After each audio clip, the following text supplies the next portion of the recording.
Hey guys, welcome to Unaka Gear Co. I'm Brad. Today what we're going to be doing is showing you how to do an installation of a Transit HSLD 148 extended roof rack. We're going to take you through it step by step, so here we go. So the first thing that you're going to want to do is print out our installation manual and read through it at least one time before you begin your install process. Today, what we're going to be working on is a roof rack that was shipped mid-2023 or later. So use this manual for roof racks shipped mid-2023 or later. The next step that we're going to do, make sure you have all your tools for your install process. It's going to be really sad if you are up there on the roof and realize you have forgotten a tool and then you have to go find it. So it's detailed out in the manual, so make sure you have all the tools that are listed here. So now what we're going to do, guys, is we are going to lay out all the parts for the roof rack on the ground, make sure we have everything in the right place and we know what we have. Let's go.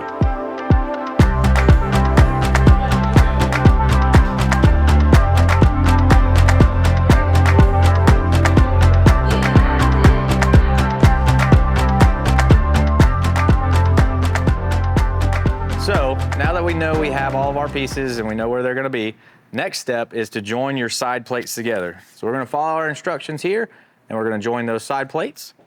What we got to do is open up our hardware box and you're going to pull out one of your side rail splice plate hardware kits. And we're going to use these splice plates. And again, this is for a roof rack that is shipped mid-2023 or later. This is a mid-2023 or later roof rack. So here we go. Micah, I'm gonna give you half of these, and this is including all of our new all black hardware that is super awesome and wonderful in black. Black and beautiful. All right. So we're gonna lift up our plates here. Place the washer on your bolt.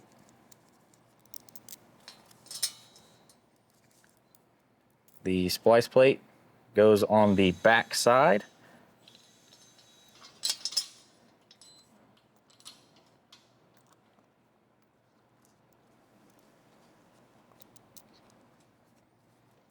Having a teammate here to help is pretty awesome. Thanks, Micah, for being here. Of course, anything for you, Brad.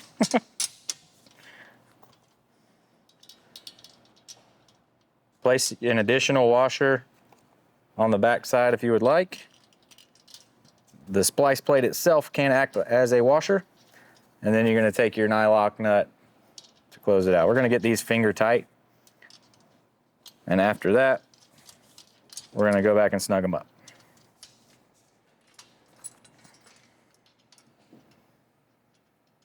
Notice you only have one splice plate and it goes in the top channel here. As part of our new design for a mid-2023 and later roof rack, we have eliminated the bottom splice plate.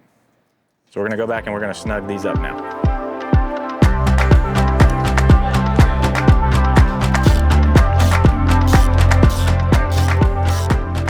So now that we have those snugged up, we're actually gonna repeat the same process for, this is the passenger side, we're gonna repeat the same process for the driver's side. We're gonna do that, you won't see it.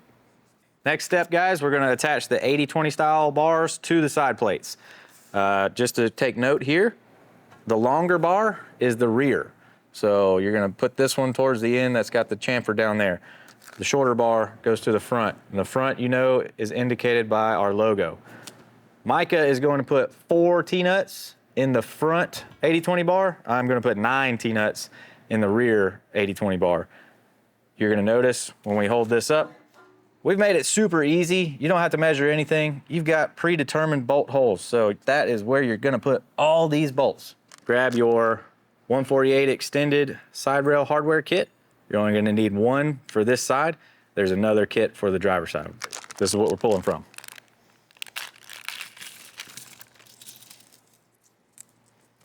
So 4. Pro tip. You're gonna have the nub side goes on the inside of the channel. Don't do it the other way or you're gonna be sad.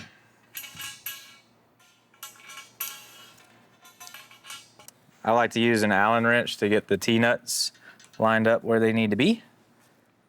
And you're also going to make sure you line up the end of the 80-20 rails with the end of the side plates on both sides.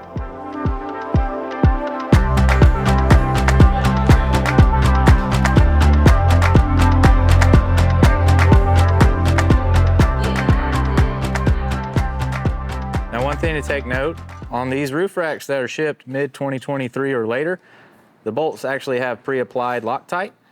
Now, this should help keep the bolts from coming loose, but it is a great idea to periodically check all of your bolts to make sure they've stayed in torque. Just tighten them up if needed. You can also add a little bit more Loctite if you want to, but these have pre-applied Loctite. All right, so now that we have got the 80/20 rail attached to our side plates, notice we snugged them up. We didn't torque them down yet, but you're gonna repeat that exact same step for the driver's side. You're not gonna see us doing that on screen. We're gonna do it later. But the next step, now we are going to attach the feet to our 80/20 rails. One thing to take note of, we did you guys a massive favor and we've put some notches on the bottom of the side plates to indicate where these feet should land. So save you a whole lot of time. We're gonna keep them loose once we get them on there because you may have to adjust them, but this should be really close to where it needs to be. Okay guys, so we're gonna pull out the regular feet. So you should have 8 of these. With those sets, you're gonna actually have individual kits for the set of 2. And this is the hardware that we're gonna use to attach it to the 80/20 rail. So you should have several of these kits. For the 148 extended, which is what we are installing on a 2023, mid-2023 and later rack, you're actually gonna have an additional rear feet. That is only for the 148 extended roof racks. And it will have its own hardware kit as well. So we're gonna go ahead and start installing these again in between these notches, like we said. It's always fun to slide those. Bye.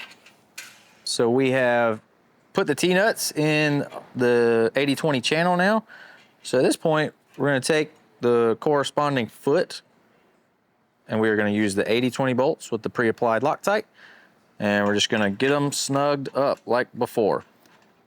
The reason why we are not gonna torque this down all the way, again, we may have to make adjustments, minuscule adjustments once we get up on the roof to get it in the right spot.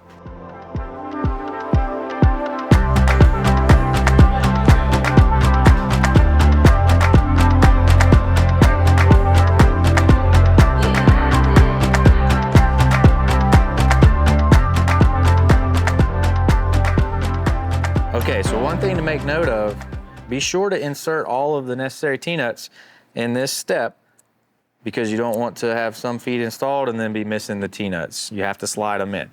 It's okay if you do miss a step, don't worry about it. What you can do is if you follow me over here, you can loosen up your bolts and go ahead and slide the whole foot out. You'll still have everything attached, as you can see right here. And that's gonna allow you to go ahead and slide the rest of your needed T-nuts into the channel, just like that. Okay guys, so now that we have the feet attached, remember we're gonna keep these super loose so that way we can slide them if needed to line up with the holes on the roof.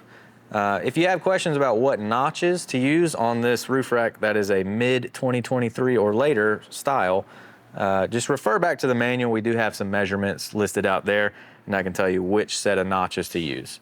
One additional point, if you need additional support, you can purchase these feet separately to have additional feet and support. Some people like to have that if they're using rooftop decking. So one thing to think of there. Next step, everyone, we are going to assemble the wind fairing end caps. One thing that you're gonna want to take a look at is you have your driver and your passenger side end cap. And there are also 2 different sets of brackets that we'll be using here. So we're gonna make sure we have our HSLD wind fairing hardware kit with us. You'll have all your parts in there. We're gonna get started now.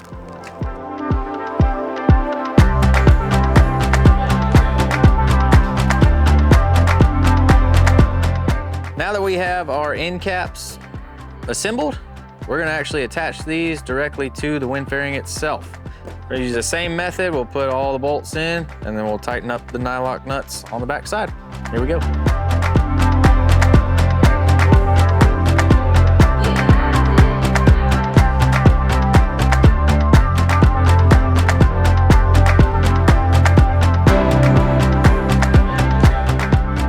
Now that we have both of our side rail assemblies complete and our wind fairings ready to go, next step, we're gonna prep the van roof. Come on. So now we are up here on the roof. It is time to prep the roof for installation. Notice that you're gonna have these plugs covering up where the pre-threaded slots are located. So we're gonna take a heat gun or some sort of heat source. We're gonna heat this guy up so it'll help us pry. We're gonna use a scraper tool or a screwdriver, and as we heat it up, we'll pull this up. Our goal is to make sure that this cutout aligns perfectly where the pre-threaded slot is accessible. So we're gonna show you guys how to do this right now.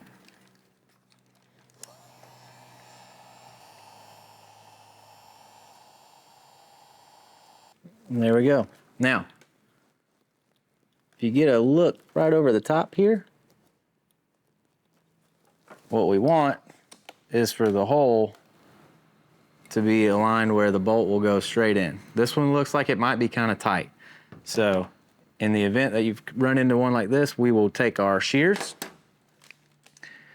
and we will cut away just a little bit of the roof so that way we don't have any interference. So now we're gonna repeat this same process for the second, third, we're gonna skip the fourth set.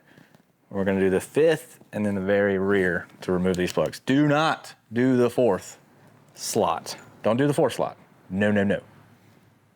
Second, third, fifth. So one thing that you wanna make note of, when you get to this rear bracket on the 148 extended models, this hole goes all the way through into the cavity of the van. So to mount this foot, you're actually gonna place one of the bonded washers on the inside of the van as well, using a lock nut and a teammate to hold it still. That is how you are going to bolt this last foot into place. So don't forget this last one, and you can get a shot right here. It goes all the way through the van and you have the bonded washer inside.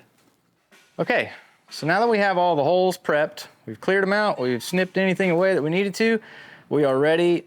And as you see, we have hoisted this driver's side assembly up. We're ready to start putting the bolts in loosely, so that way we can get our rail in place and ready to configure. So we're gonna bust out your bonded washer and M8 bolt that came with the rack bracket hardware kits. And we're gonna start threading those in there finger tight. If these don't thread in easily, do not try to force it. You may need to go in there and clear out any sort of obstruction or debris. So don't try to force this in. We're gonna leave it loose because we may have to adjust the width with our crossbars, and you'll see in just a moment here when we do that. But we're gonna go ahead and put the bolts in the rest of the feet now. What we're gonna do next is we are going to make sure that the distance for the front of the side rail is correct for wind fairing placement.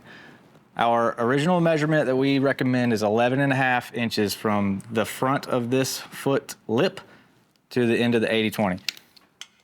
So we're gonna measure this out here. I am just a little bit too far, so we're gonna just knock that back just a hair. And that's it right there. We're gonna repeat the same step for the opposite side as well, so that way our wind fairing is going to be straight. Next step, everyone, we're gonna go ahead and put the wind fairing into position. So this is a great time to have a buddy, so you don't drop your wind fairing down the front of your van and destroy your windshield. So we got Micah here helping. We're gonna place this to where our bolt holes line up. Micah's gonna hold that steady for me real fast. You're gonna need to pull out the remaining portions of your HSLD wind fairing hardware kit. It's gonna comprise of these bolts, lock nuts, and washers. And that is what we're gonna use to attach to each of these points.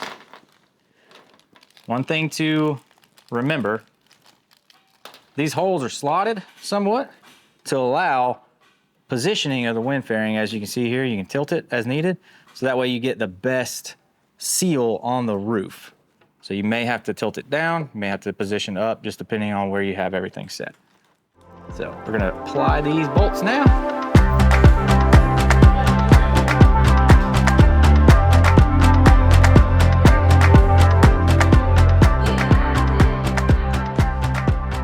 The next step is to set the width of the rack. What we're gonna do to get that accurate is take our crossbars that are for the solar panels. We're gonna put one crossbar towards the front.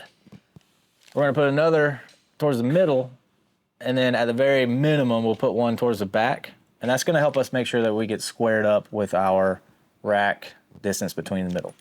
You're gonna need to take out the T-nuts and some bolts from the crossbar hardware kits to do this. And then you'll slide the T-nuts in from the front or the back, doesn't matter.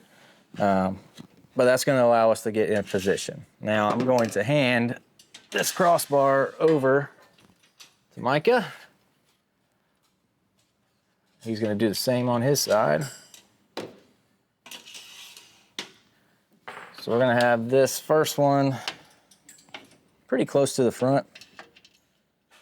And the goal is to make sure that the crossbar fits.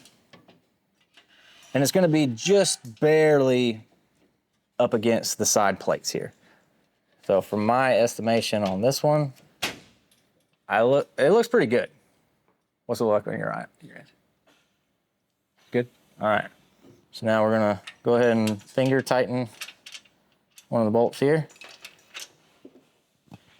We're gonna keep these pretty snug, because what we're doing, again, we're setting the width. When we finish getting these crossbars in place, that's when we'll go back and we're gonna tighten up all of these bolts to spec, because that's gonna say that we are ready to go. This is gonna stay where it is.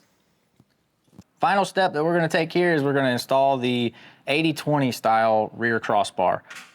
We're gonna pre-install the bolts and T-nuts into the brackets here, and then we'll put those on the bar itself. And after we get them on the bar, then we'll slide it into place and tighten it up. Last step, we're gonna put the end caps to finish out the rack's look on the very end of the 80/20 using the self-tapping screw. So now for this final step that we're doing today, we're gonna die core around all of our feet. So we're gonna get around the front, sides, and up under here in the back. One tip that will make a less messy experience is if you use some blue painter's tape to mark off pretty close to where the foot is. After you get the die core applied, you'll just peel that off. Now, this is where this little fancy tube comes into play. This is gonna be really handy when we attach it to the die core tube. This will help us be able to reach underneath the back of the plate here, and we'll be able to get some die core as best we can up against the back side of that foot, and that's gonna make sure we have no water intrusion. We did it. Roof rack is on. Hopefully this video made your installation a little bit easier. Make sure you guys subscribe, check out some of our other videos. Go to our website and make sure you look at all of our accessories that are compatible with this roof rack. Thanks.